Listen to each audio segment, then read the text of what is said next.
My friend Victor, saved me, though, because he laid on top of me. I am going to absolutely lose it if I hear another person saying thoughts and prayers. There were children in the United States praying at a school, at a Catholic school, and were shot and killed this morning. Yep, that's right.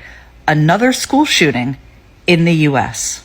2 children under 10 years old dead, and 17 children in critical condition. That's what's happening in our schools. This is nothing new. It is not changing. And the people inside our government, the people in charge, still don't care. This will continue to happen. We are just going back to school this week in the U.S.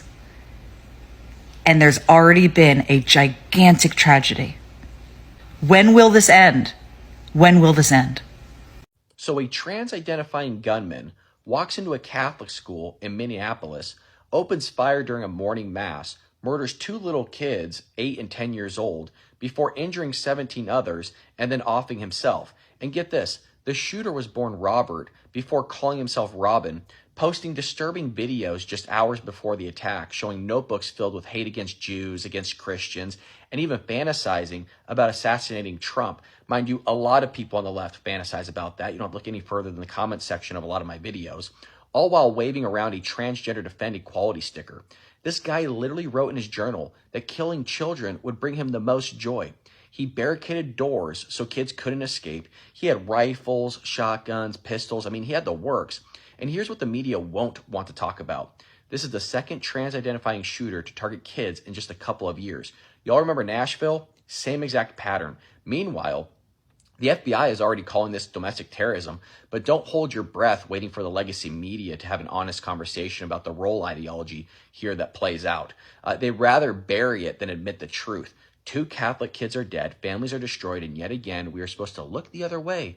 Tell me, when does the safety of children finally come before political correctness? This is the person that lit up a Catholic school, taking the life of 2 children and injuring 17. Robin, who used to go by Robert before the transition, decided to go attack the school after posting a whole manifesto showing a whole bunch of clips and everything with names written on it, one saying our president. This person was targeting the children because they stood in front of the window, made sure they were there, then proceeded to let it loose.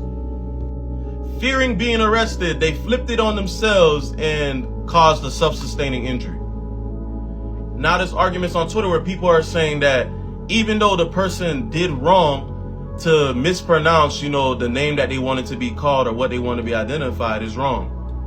While others are arguing back, trying to push political views. Regardless, this should have never happened. It's sad that 2 kids had to leave. I pray for the other 17. What do you guys think about this whole situation? Hello, True Verdict family. Welcome back to the channel. I appreciate every one of you for tuning in today. But before we begin, I want to give full credit to all stitches, clip and supported video used in this documentary.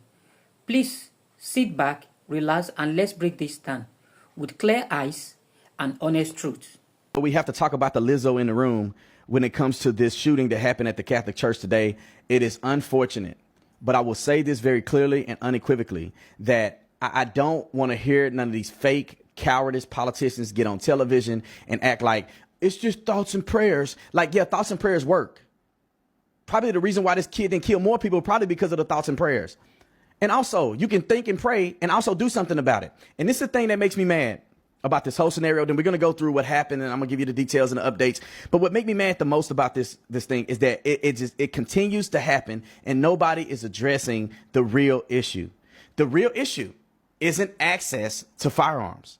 That's not the issue, because this person probably shouldn't even had firearms. They can't legally buy firearms. They were the danger and a threat to others, and other people knew it, but nobody said anything.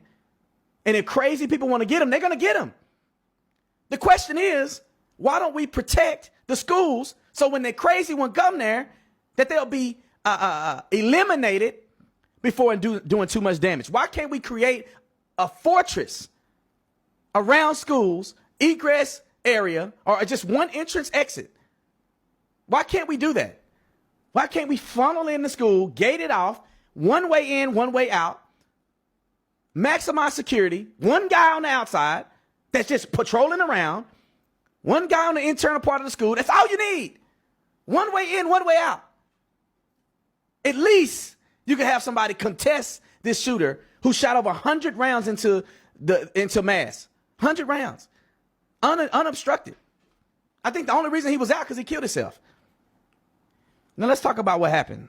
Let's bring on the news clip and see what they've said so far. I believe this is the most accurate information, but if it doesn't cover it, we got other information that we put out there.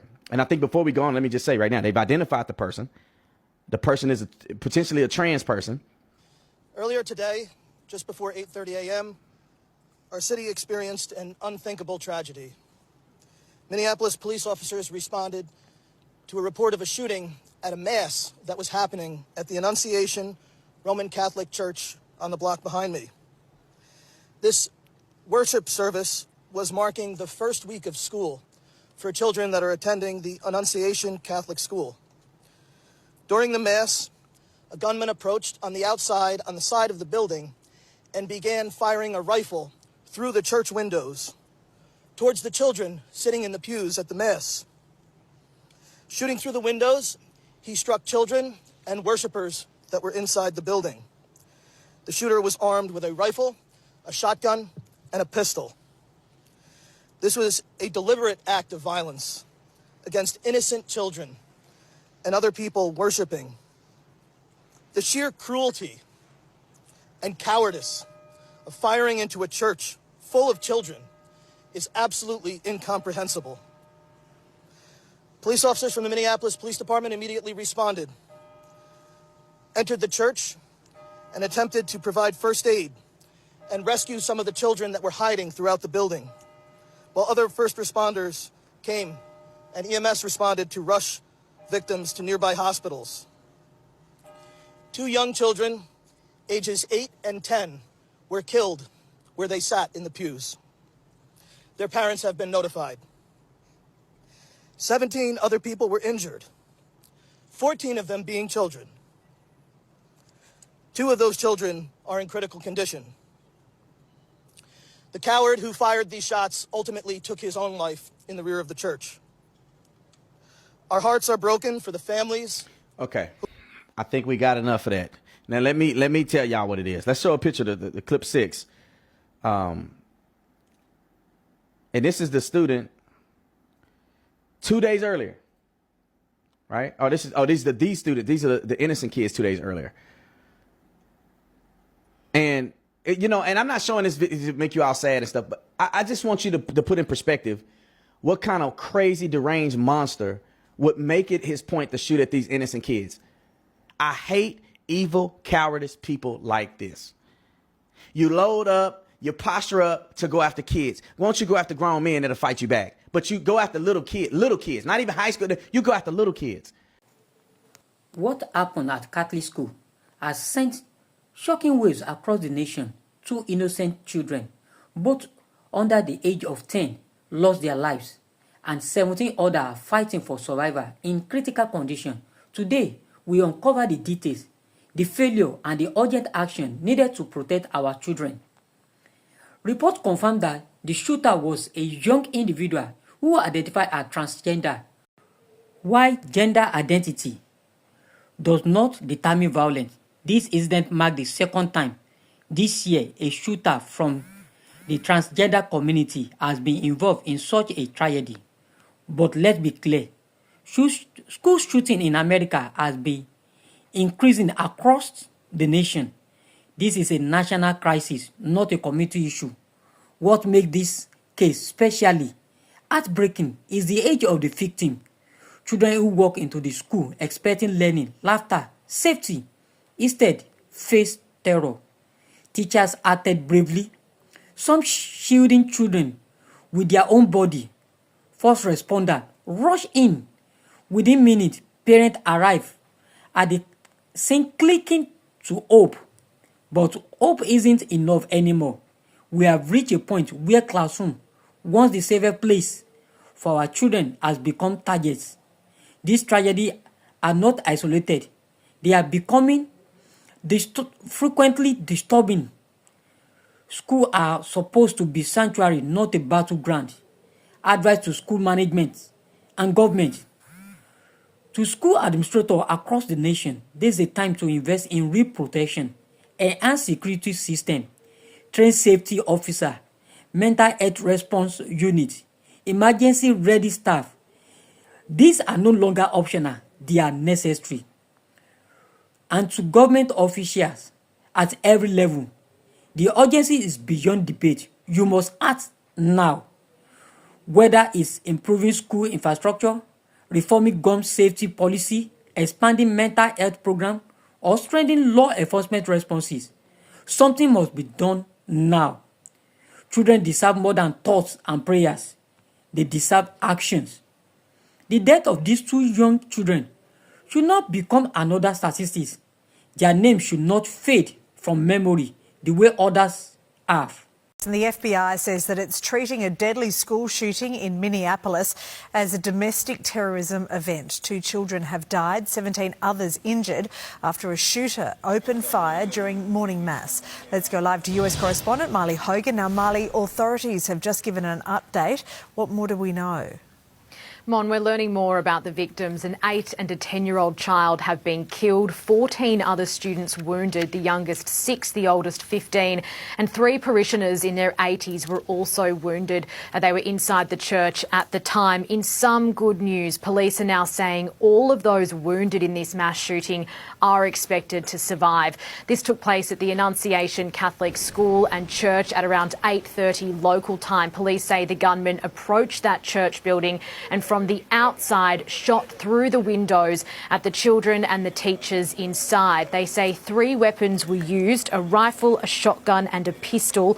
All of those weapons were bought legally. At least 2 of the exits of that church were barricaded from the outside in an attempt to trap the students and teachers inside. One student has described what it was like to be trapped in that church. I was like 2 seats away from the stained glass windows. So they were like, the shots were like right next to me.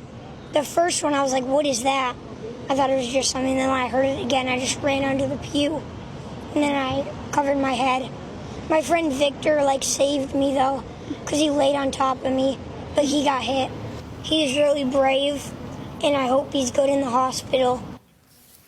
That student speaking there, just 10 years old. Police have now identified the shooter as 23-year-old Robin Westman. It's understood he was a former student at the school. Police are now going through his social media pages and say that a manifesto was released or timed to be released on YouTube while this attack was taking place. The FBI has now taken that down. They're going through all of that evidence as they try to come to a motive here. The gunman has also died turning the gun on themselves after that mass shooting, Mon. America is grieving children on a weekly basis. Every community is a tragedy away from becoming the next headline. As a nation, we must face this difficult truth. School shootings are becoming rampant. Parents are afraid. Students are traumatized. Teachers are exhausted, and the community are stretched beyond breaking point. We cannot normalize this. We cannot accept this. No child should leave home wondering if they will return. No teacher should wonder whether their class is a debt trap. No parent should receive a call that their children won't be coming home. It's time to rebuild safety. It's time for our leaders to lead. It's time for school to invest in protection. It is time for family, community, and official to stand together, not divided by politics, identity, or ideology, but united by one common truth: the lives of our children must come first. And now, to everybody watching this documentary, thanks for being part of this important conversation. If you find value in this video, please subscribe to True Verdict, like, share, and turn on your notification bell so you won't miss the next upload. Before you leave, I want to ask you one question. What is the single most important action America must take right now to make schools safe again?